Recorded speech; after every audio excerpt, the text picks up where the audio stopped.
A Rádio Ampere apresenta Papo na Varanda. Pioneiros de Ampere e região escrevem sua própria história de vida e Hélio Alves faz o registro de parte dessa história. Meus amigos, mais uma vez estamos com o nosso Papo na Varanda no ar aqui pela Rádio Ampere. Este quadro, esse programa que eu apresento com muito carinho, toda sexta-feira às 14 horas e aos sábados às 12h45. Nosso Papo na Varanda de hoje é o de número 312, desde quando começamos em 2017, são 312 famílias que nós visitamos, 312 pessoas que contaram um pouco da sua história de vida para os nossos ouvintes. Gravamos numa tarde de terça-feira, 29 de agosto de 2023, e está indo para o ar então nesta sexta-feira, dia 15, e neste sábado, dia 16 de setembro. Tem o apoio do Jornal de Beltrão, que faz um presente, né?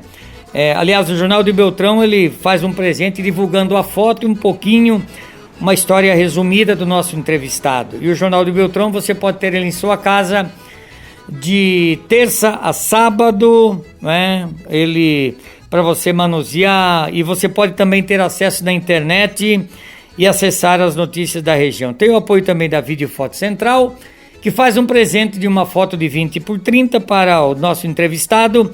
E também ela deixa uma foto para nós ficar no arquivo da Rádio Ampere.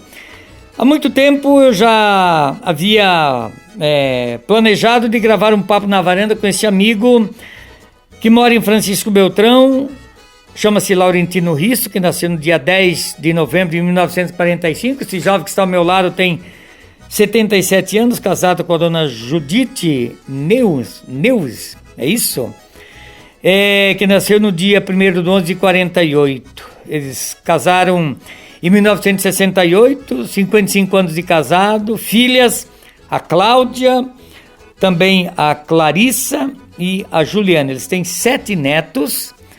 E eu começo, Laurentino, que está em Beltrão desde 1953, seu pai João, sua mãe Dona Antônia, seu pai já veio em 1950 para cá. E a gente vai contar um pouco dessa história para os nossos ouvintes e para aqueles que nos assistem através do podcast também. Meu amigo Laurentino Risso, nasceu aonde? Eu nasci em Palmas aqui no sudoeste do Paraná, e não Palmas lá do Tocantins. Sim. Aliás, nossa família toda é de Palmas, a não ser a minha mãe, que nasceu em Marechal Malé, ali naquela região de Porto União, União da Vitória, por ali. Como era o nome dos seus pais? É João Risso Marquesotti, o pai. Minha mãe é Antonina Krasnia Risso. E eles sempre moraram, você já falou que a sua mãe nasceu em outra região, seu pai nasceu por ali mesmo, em Palmas? Palmas. Eu falei praticamente toda a nossa família de Palmas. Os meus avós de origem ucraniana também moraram na região. Nós moramos em Palmas, Pato Branco e daí Francisco Beltrão. E daqui não saímos mais. Não saíram. E a casa de vocês era dentro da cidade de Palmas, já que foi nos anos 50, 40, ou era fora dali? Era na cidade de Palmas, no bairro chamado Lagoão, que existe até hoje. E era família grande? Você teve muitos irmãos, Laurentino? Eu tive 2 irmãos. Eu sou do meio, Laurentino, o mais velho Luiz e o mais novo Estevão. O Estevão foi inclusive chefe da Sanepar em Francisco Beltrão, numa época em que o escritório da Sanepar aqui atendia a região. Acredito que até mesmo atendia o município de Ampere também. Hoje ele está aposentado, o Estevão mora em Curitiba. Muito bem. Bom, na época as famílias eram numerosas. Seus pais, resolveram ter 3 filhos. 3 filhos. Não tínhamos, meus pais não tinham uma filha, e daí adotaram uma menina, a Inês Risso, também de Palmas. Você foi para a escola, você estudou ali em Palmas, Laurentino? Em Palmas não, porque eu era muito criança, sabe? Mas iniciamos estudando em Pato Branco. Em Pato Branco, depois Francisco Beltrão. Por que os seus pais saíram de Palmas e vieram para Francisco Beltrão? Meu pai era de profissão pedreiro, ele era mestre de obras. Inclusive lá em Palmas ele havia construído na catedral, lá no bispado, lá para o primeiro bispo da diocese, que era Dom Carlos Saboia Bandeira de Melo. Meu pai construiu lá. E depois ele foi convidado para construir algumas obras em Pato Branco, e mais adiante, em 50, ele veio para Francisco Beltrão, atendendo um contrato de trabalho da firma Alaor Prata Martins de Clevelândia, que venceu a licitação para construir aqui em Francisco Beltrão o Colégio Suplicy. Portanto, foi ele que construiu uma obra que levou 3 anos para ser concluída. Isso porque não tínhamos boas estradas, e o material de construção, tipo ferro, cimento e todo o restante de material, vinha de Curitiba até Clevelândia, que era a sede da firma. E de Clevelândia para Francisco Beltrão era transportado em caminhões abertos e que demoravam às vezes até 15 dias para chegar de Clevelândia a Francisco Beltrão devido às más condições das estradas. Bom, com certeza ele tinha uma equipe grande que trabalhava nessas construções junto. Assim, ele tinha em cada obra, era praticamente uma equipe nova, a não ser 1 ou 2 companheiros de trabalho que ele tinha. Eu lembro de Pato Branco, o Tomar Abreu, que sempre trabalhou com ele, tanto em Pato Branco como em Francisco Beltrão. E aqui em Beltrão, além de construir o Colégio Suplicy, ele construiu também aquela primeira capela de São Cristóvão, que está localizada na Água Branca. E outras construções, por exemplo, a barragem do Santana, de onde veio a primeira energia elétrica para Francisco Beltrão, aquela barragem foi ele que construiu. Eles iam no início da semana com um caminhãozinho 28, um Ford 28 da prefeitura, e que levava o material e levava o pessoal daqui de Francisco Beltrão. Daí eles ficavam a semana toda lá, acampados num rancho lá em Seção Jacaré, que era a Barra de Santana, por ali passa o Rio Santana, e no sábado, no domingo, eles vinham a pé, porque o caminhão já tinha ido e já tinha voltado. Eles vinham a pé 19 quilômetros para Francisco Beltrão para retornar ao trabalho daí na segunda-feira. Bom, você falou que ele veio em 1950 para Beltrão e vocês vieram de mudança mesmo em 53. Por quê? Porque não havia condições de estradas e de abrigo ou de moradia em Beltrão. Ainda, você veja bem, até 52, quando o município passou a chamar-se Francisco Beltrão, até ali era distrito de Clevelândia Marrecas.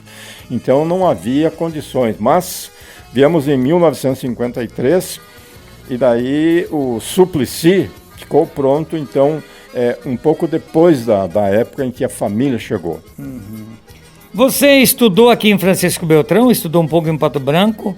Me conte um pouquinho das escolas que você passou por aqui. Em Pato Branco iniciei o estudo primário, né? Daí continuei em Francisco Beltrão, fiz o ginásio, o curso de contabilidade e em terceiro grau o curso Gestão Pessoal, que é da Unopar, um curso à distância que você faz e que é muito bom, que te traz muito conhecimento para aplicação assim no dia a dia, na empresa ou mesmo na vida particular. Você falou que seu pai era pedreiro, carpinteiro. Você chegou a trabalhar nessas obras também, Laurentino? Olha, eu trabalhei jogando tijolo para cima e o pessoal pegava lá em cima. Sabe que hoje tem guincho, tem guindaste e tudo. Por exemplo, a panificadora Florima, ali na Avenida Júlio Assis Cavaleiro, ali eu trabalhei. Eu trabalhei num prédio que tinha ao lado do Colégio Suplicy também. Hoje é um prédio totalmente diferente, que é com bastante de vidro e espelhos. Enfim, aí quando eu tinha meus 8, 9 anos, 10 anos, eu acompanhava meu pai, trabalhava com ele, ajudava. Só não trabalhei lá na usina do Santana. Sim. Bom, e a sua infância aqui? Como é que era a sua infância? Como é que foi a sua adolescência aqui em Beltrão? Nós morávamos ali perto da Buzete Imóveis, aquela firma que tem na Baixada Industrial. E a minha infância foi, na época, tinha poucos moradores naquela região, aliás, em todo Marrecas, Beltrão, poucos moradores. Minha infância foi brincar com os amigos, né? Um deles, o Norton Granzotto, da família Granzotto, tradicional em Francisco Beltrão. Aliás, foi ele que indicou meu nome para ser sonoplasta na Rádio Colmeia. Eu até hoje agradeço. O Norton está morando agora, já há mais de 30 anos, no Mato Grosso. Então a infância foi assim, e daí estudando no Suplicy. No colégio que meu pai construiu, fiz o Suplicy, fiz o ginásio e o curso de contabilidade. Olha só. Bem, na época havia muitas festas, muitos eventos, a tua juventude, você sempre ficou aqui. Como é que era a diversão? Muito futebol? Como é que era, Laurentino? Olha, futebol era futebol amador. Eu acompanhei, digamos assim, a criação do União. do Real também, eram jogos amistosos. Depois, no ano de 62, surgiu a LESP, a Liga Esportiva Sudoeste do Paraná, com sede em Pato Branco. Daí as equipes de Beltrão passaram a disputar esse campeonato regional. E acompanhei também outros jogos, futebol de salão naquele tempo, agora já denominado futsal. Exato. Acompanhei muito futebol de salão no ginásio de esporte da Sociedade de Barro Preto. Enfim, e na parte social também a gente participava. Depois, mais adiante nessa entrevista, a gente vai falar sobre festivais, Exato. sobre baile de debutantes e outros eventos que aconteceram e que tiveram a minha participação, mas aí já um pouco mais jovem, um pouco mais adolescente. E o senhor conheceu a dona Judite aonde? Me conte do namoro. Em Francisco Beltrão. A família dela veio pelos anos 60 de Urubici, Santa Catarina. E daí eu conheci a Judite no ano de 1965, e daí 3 anos depois nos casamos na Igreja Matriz Nossa Senhora da Glória, com a bênção do padre Júlio. Naquela oportunidade houve um casamento assim, digamos, coletivo. Eram 20 casais para o ato solene ali do casamento. Então foi bem interessante. Não foi o meu casamento, somente o meu. E na oportunidade, o Carlos Nilsmer, que é meu tio, irmão do meu sogro, fez uma gravação do casamento. E a Rádio Princesa, aliás, naquela época, em 68, ainda era colmeia. E a rádio transmitiu o meu casamento. E até hoje eu encontro pessoas, especialmente assim, de mais idade, da minha idade, que dizem assim: eu escutei o seu casamento. Só que história. Essa é uma história muito bonita, casamento transmitido, que maravilha, que bom. E namorou muito tempo? Como é que foi pedir ela em casamento? Muito tempo de namoro, Laurentino? Não, foi 3 anos, né? De 65 a 68, né?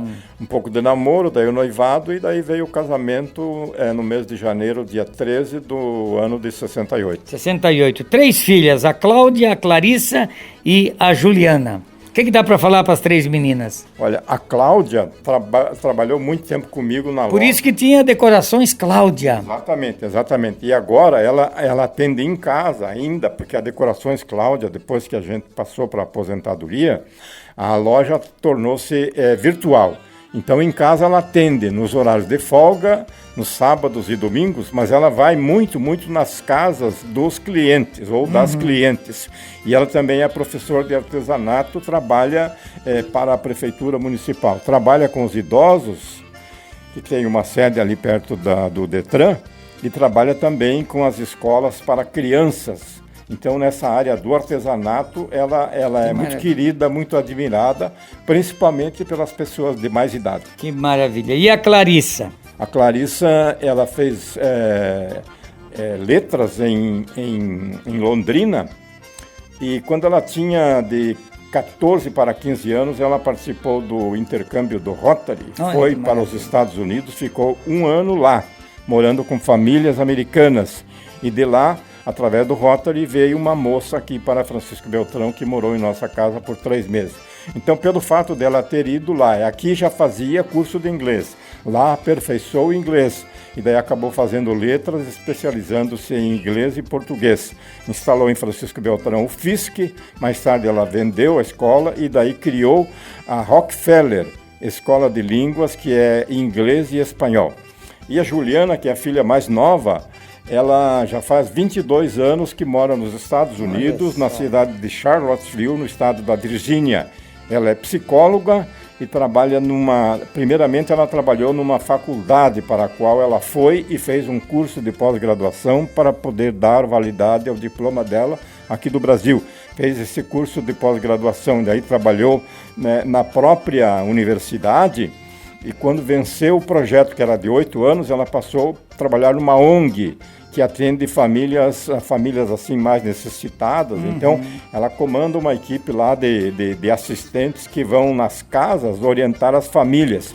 E quando ela vai a uma casa, por exemplo, ela leva uma babá e leva mais alguém da equipe, porque enquanto ela conversa com os pais, as crianças são atendidas pelas babás. Então é um trabalho que ela faz lá e que já está fazendo lá há 22 anos. E no momento ela está fazendo mais um curso além do pós-graduação que ela já fez. Que maravilha, que beleza. E os netos são 7? Os netos são 7. Minha filha Cláudia é casada com Álvaro Guindani. Desse casamento aí, eu tenho 2 netos e uma neta. O neto mais velho é o Guilherme, que está trabalhando na Irlanda. Ele fez aqui na Unicep, ele fez o curso de engenharia elétrica, foi formado lá para a Irlanda. Tem outro neto que é o Gabriel, está em Pato Branco, cursando engenharia mecânica. E tenho a Clara, que está cursando o nível médio. Ela também tem bastante aptidão assim, para desenhos e para trabalho artesanal. Então, são esses os netos. Depois, tenho a Clarissa, que é a filha do meio. Ela tem 3 filhos. O Samuel, que é adotivo, o Isaac é adotivo e o filho nato dela, que é o Ismael. Então, são 3 netos, 3 filhos do casal Badi Bittar Júnior e Clarissa Risso Bittar. E a Juliana, nos Estados Unidos, já me deu 2 netinhas. Uma é a Lana e a outra é a Olivia. Ela é casada com um americano, a gente chama ele de Drex, é o apelido dele. Então, ele é músico lá nos Estados Unidos e também trabalha no serviço de segurança da Universidade Thomas Jefferson, da cidade de Charlottesville, que é uma cidade assim universitária. Por exemplo, durante o período de aulas tem uma população de 150 mil. Quando vem folga, vem férias, essa população baixa aí uns 30 mil, passa para 120 mil. Então ela está lá há 22 anos e jamais virá para o Brasil. Você sabe por quê? Por causa das condições, lá o padrão de vida é outro. Não que a gente queira criticar o Brasil ou desvalorizar, mas lá é um outro padrão. Você visita ela? Sim, eu já visitei aí por umas 4, 5 vezes. E agora com mais idade a gente não tem ido, mas ela tem vindo, né? Quando ela pode, quando ela tira uma folga lá, ela vem nos visitar aqui em Francisco Beltrão. Que maravilha, que bom. Vamos para o rádio. Você disse que foi convidado para ser sonoplasta. Você gostava de rádio? Você já falou que foi um senhor que te convidou. Nos fale um pouquinho então dessa história que começou em 1958. Você começou a entrar no rádio, Laurentino. Vamos para esse lado agora. Exatamente, eu entrei como garoto para ser sonoplasta, indicado pelo Norton Granzotto, que hoje mora no Mato Grosso. Ele era cunhado do saudoso Romeu Lauro Verla, né, que era o gerente da rádio. Então eu comecei como sonoplasta e o Lauro, acho que gostou muito do meu trabalho, foi me dando oportunidade, fui crescendo. Eu trabalhei com Walter Zimmermann, que você deve ter conhecido muito bem, com Valdir, com Otávio Haldi, com Alfonso Bartz, mais adiante com Flávio Morcelli, e com esse pessoal todo. E daí no rádio eu fui assumindo, depois da sonoplastia, fui assumindo várias funções, como repórter, como narrador, mais adiante como narrador de futebol, né? Mais adiante como comentarista, entrevistei personalidades muito importantes. Na época do regime militar, eu entrevistei o comandante do 3º Exército, que era sediado em Porto Alegre, o general Breno Borges Fortes. Daí a gente tinha que tomar muito cuidado com as perguntas, fazia uma pergunta bem curtinha e ele respondia sim ou não. Daí outras eram assim, não, mas é o regime do momento, não sei o quê, mas eu não sei qual é a sua opinião, mas a verdade é que o povo conhece, sabe o que foi o regime militar e sabe como é que nós estamos vivendo hoje no Brasil. Exatamente. Bom, você é apresentador, eu me recordo, porque na época já a Colmeia, a gente ouvia em toda a região, só tinha rádio em Pato Branco, Francisco Beltrão, a Colmeia, e tinha em Capanema também, a Rádio Capanema, e Coronel Vivida, Vicente Palotti. Então essas 4 rádios aqui comandavam, e a gente ouvia você fazendo um programa na parte da tarde, se não me falha a memória, Assim Canta o Sertão. Exatamente, esse programa Assim Canta o Sertão eu apresentei por muitos anos. Você falou das rádios no Sudoeste, primeiramente eram 3 da Rede Colmeia. Era a Rádio Colmeia Pato Branco, que depois virou Selinalta, de Francisco Beltrão Colmeia, que virou Princesa, e a outra em Cascavel, que ainda é Colmeia até hoje. Sim. E o radialista Walter Zimmermann, que trabalhou comigo uns 4 ou 5 anos aqui na Colmeia, ele foi abrir Colmeia em Capanema, mas logo em seguida já mudou de nome para Rádio Capanema. Então eram essas as primeiras emissoras. E eu, no trabalho do rádio, além de programa sertanejo, eu apresentava um programa na parte da manhã que era a Revista Social. Era um programa também de entrevistas e do trabalho nessa área social. E um outro trabalho que eu fazia era ir aos hospitais da cidade, anotar os recados. Eu batia de porta em porta, de quarto em quarto, para anotar os recados daquela pessoa que estava internada, ou mais do que uma pessoa, para mandar os seus recados. A hora hospitalar. Para a hora hospitalar, que era apresentado na Colmeia, 12h15. Ou para a hora do recado, que era um programa das 13 horas. Tá certo. Nesse programa das 13 horas, o pessoal escrevia cartinha. Eu fui um que mandei cartinha, fazendo homenagem para uma namorada, que eu era apaixonado e tal, oferecendo a música Nasci para Te Amar, e depois levar, na época o rádio era só a pilha, né? Não tinha a pilha, a bateria, você esticava 2 bambu e ali, as rádios pegavam muito bem na região, e uma grande audiência, né, Laurentino? Você escolhia as cartinhas, hoje vamos atender essas aqui, homenagens sonoras, é assim que funcionava? Essas cartinhas eram no programa das 13h30. Exato. A gente falava programa Cinca no Sertão ou programa da 1h30. Então o pessoal escrevia para homenagear os familiares ou amigos, oferecendo músicas de cujo programa você acaba de dizer. Sim. Que também participou. Mas eu quero falar também de um programa de auditório, dos programas de auditório. Na Rádio Colmeia tinha o programa Tira a Mão do Meu Baú, era domingo à noite, o pessoal ia para a missa e daí parte desse pessoal ia para a rádio ver o programa e outros iam para o cinema, para o Cine Cacique. E no domingo de manhã tinha um programa infantil que era Mirim Colmeia.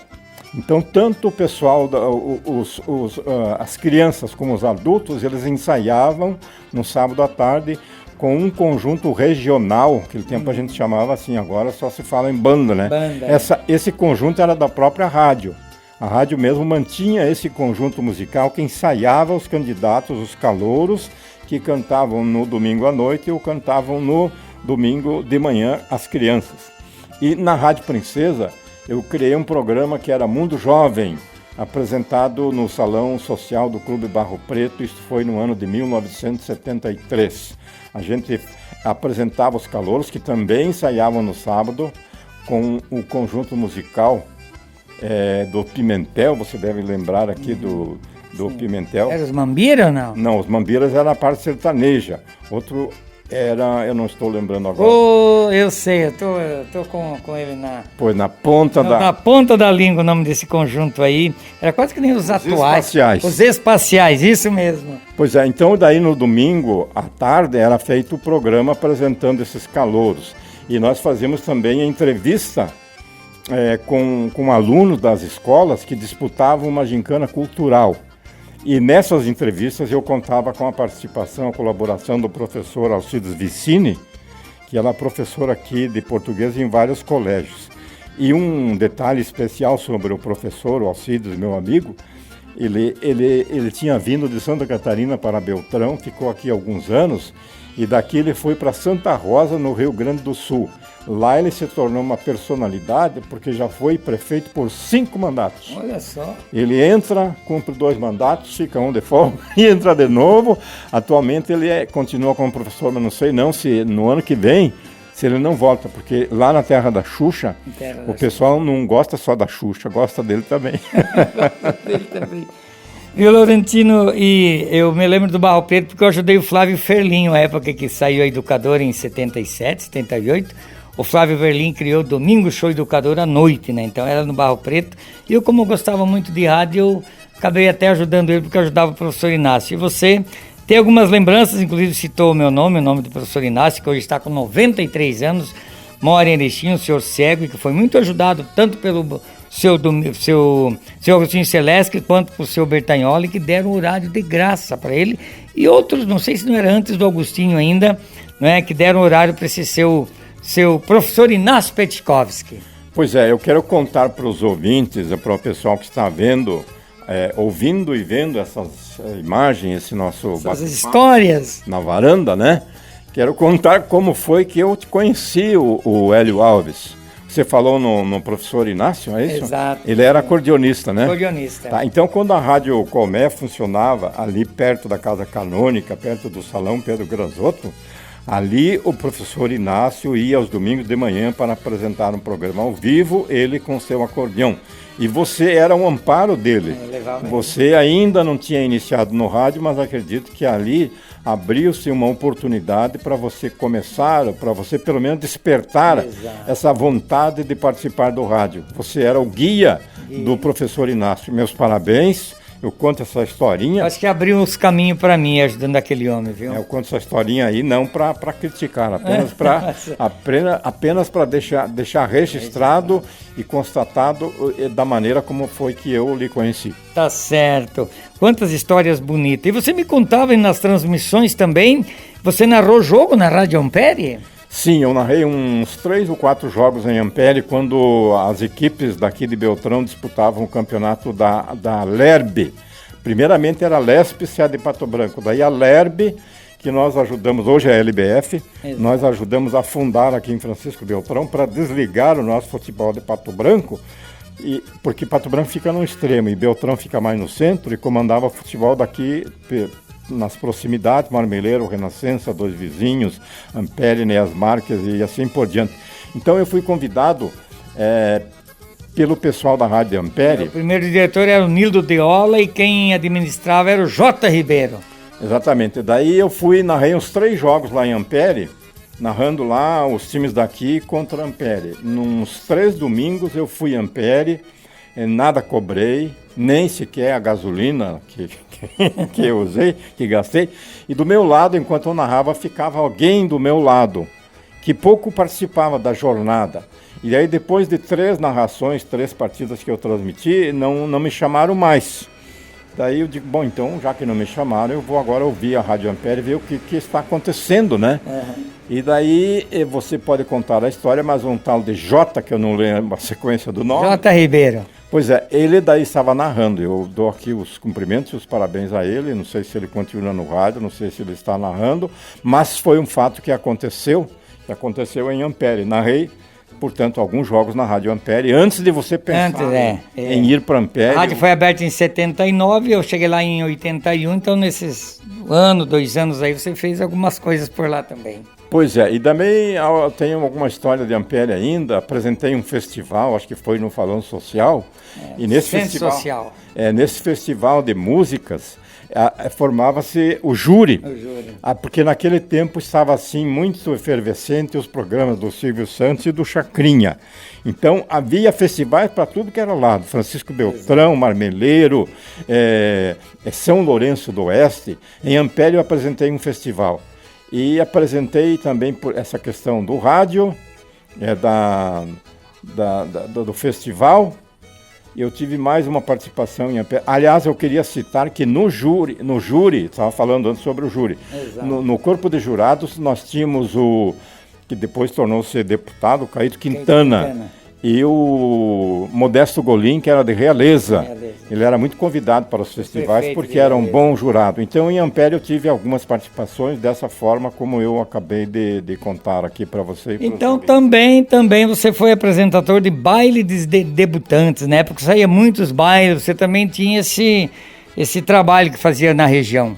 Aqui em Francisco Beltrão apresentei muitos bailes de debutantes. Apresentei um em Itapejara do Oeste, e em Realeza também apresentei baile de debutantes, e na época eu levei o Jorge Baleiro de Lacerda, escritor muito respeitado em toda a região, né, historiador. Ele foi como jurado.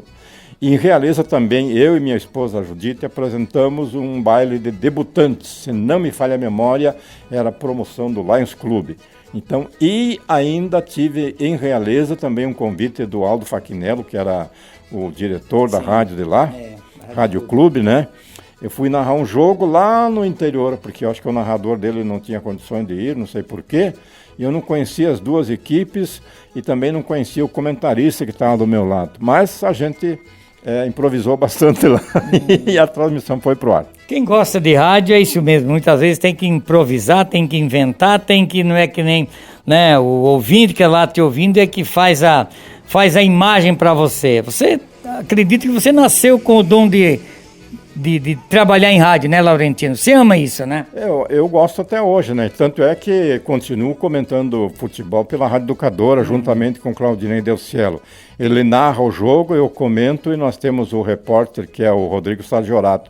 No momento, o esporte de Francisco Beltrão, eu diria para você que está meio devagar, porque o União está fora do futebol profissional, o Real está desativado, o Industrial só disputa o Varziano. Então, o que nós estamos acompanhando no momento é o Marreco.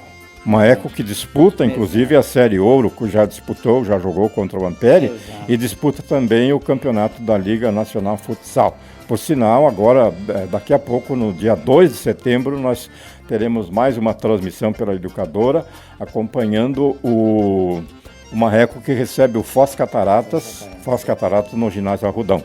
Viu, você me disse que entrevistou Pelé, aquela seleção brasileira de 68. Como é que aconteceu isso? Foi o seguinte, o Domingos Bertaioli era o diretor da Rádio Colmeia, que depois, em 69, passou para a Princesa. Então nós fomos ao Paraguai, jogava lá a seleção brasileira contra a seleção do Paraguai. Era a disputa da Taça Oswaldo Cruz. No primeiro jogo no Rio, se não me falha a memória, o Brasil ganhou, a seleção ganhou por 4-1. E daí lá no Paraguai, perdeu por 1-0, mas ficou com o título. E essa disputa hoje não existe mais, porque era só o Brasil que ganhava. Então desistiram. E daí eu narrei o jogo lá, gravei o jogo e passamos daí na segunda-feira a gravação, cobrindo, portanto, um jogo Brasil e Paraguai. E quando da volta da delegação do Brasil, o avião, acho que era da Varig, ou de São Paulo, lá como é que era, da Companhia Aérea de São Paulo. Tinha mais uma companhia lá. Verdade. Fez uma escala em Foz do Iguaçu, e daí eu tive acesso ao interior do avião. Naquele tempo não havia assim tanto rigor, né, de ter que apresentar documentos e tal. Não, eu pedi licença e fui entrando e fui gravando. Tive a oportunidade de entrevistar o Pelé, eu tenho a gravação até hoje guardada comigo. Entrevistei o Pelé, o goleiro Gilmar, o Carlos Alberto Torres, que mais tarde se tornou capitão da seleção brasileira, Joel, que era zagueiro, Paulo Borges, ponteiro direito do Corinthians e da seleção brasileira, Toninho Guerreiro, que era centroavante do Santos e da seleção brasileira, e também o Paulo Machado de Carvalho, que era o chefe da delegação brasileira. Ele tem o nome dele hoje no estádio do Pacaembu. Então, tive essa oportunidade e tenho a fita gravada. Não está não tem boas condições essa fita, porque eu gravei num gravador daquele de rolo que você conhece, Sim. Depois foi passado para videocassete e depois foi passado para um gravador digital. Então, mas eu tenho essa fita gravada comigo e foi para mim assim um auge, né, digamos, da carreira, poder entrevistar essas personagens tão importantes no futebol brasileiro. Imagina só na época, né, em 68, né, isso são algumas coisas na vida da gente, né, Laurentino, acontece que a gente não esquece nunca mais, né? Às vezes acontece sem você esperar, né? Exato. Por exemplo, que nem a saída ao Paraguai foi uma iniciativa do Domingos Bertaioli, que era, seu Domingos, né, o diretor da rádio. Ele nos convidou, nós fomos numa Kombi da Disovel, que era do Júlio Polski, e de lá nós fomos fazer umas visitas lá numa capela, numa cidade lá do Paraguai, onde fazem muita romaria, sabe? No momento eu não estou lembrando do nome, mas está no meu livro. Depois você vai falar do livro. Está no livro isso aí, uma capela lá muito bonita, e daí tinha uns andaimes, assim, ó, uns andaimes ao redor da igreja. E daí a capela, né, a igreja. Daí eu perguntei para alguém de lá, escuta, mas estão reformando a igreja? Daí a pessoa me respondeu, não, ela ainda está em construção. Fazia muitos anos que eles estavam construindo e no momento a construção estava parada. Olha só. Falar um pouquinho do seu livro, né? Daqui a pouco a gente poderia gravar uns 4 papos na varanda. Daí você resolveu de registrar essa história para posteridade, para a eternidade, porque fica para sempre, né? Qual foi a ideia de fazer Memórias de um Repórter de Rádio? Foi uma sugestão do meu genro, do Badi Bittar, da minha filha Clarissa, eles que mexem com escola de línguas.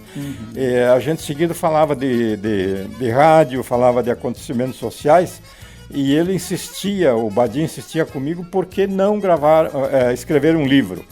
E demorou um pouco para eu assimilar essa ideia, até que tomei a iniciativa de ir rebuscando meus arquivos, recuperando fotos, conversando com pessoas, e daí iniciei escrever o livro no ano de 2016, para terminar em 2021.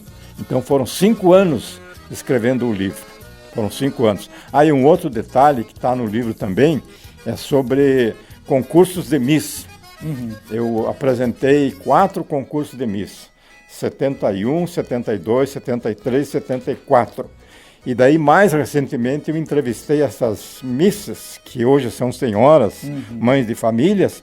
Também esse assunto aí das misses, esse assunto também está no livro. E tem outros tantos assuntos aí da minha vida, da minha família, de Francisco Beltrão, de reportagens, de rádio, de personalidades, enfim.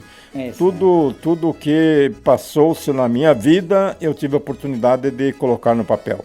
Que maravilha, ficará para sempre aqui, para netos, bisnetos, fica para a história. Um homem do rádio, né, e que tem a vocação de ser radialista e que prestou esse serviço à nossa região. Sempre te admirei muito pelo seu trabalho, porque a gente começou lá na época tão devagar, como mecânico da Catane e tal. E hoje a gente também faz um trabalho aí de praticamente as 24 horas na comunicação. Eu acredito que isso também seja um dom de Deus, você alegrar as pessoas, né, Laurentino? É verdade, as pessoas ficam felizes quando você fala com elas, ou cita, ou anuncia, ou agradece a sintonia, né? Você manda aquele recado, até hoje a gente faz isso na Rádio Educadora. O pessoal fica feliz de ter o seu nome lembrado, e a gente só tem que agradecer, né? Porque a manifestação do público vem assim para um estímulo a mais para a gente também. É católico? Católico, apostólico, romano, né? Tem algum santinho? Algum santinho que você define as suas orações? Olha, eu não tenho lido muito a respeito, mas o meu santo preferido é São Laurentino. São Laurentino, que beleza.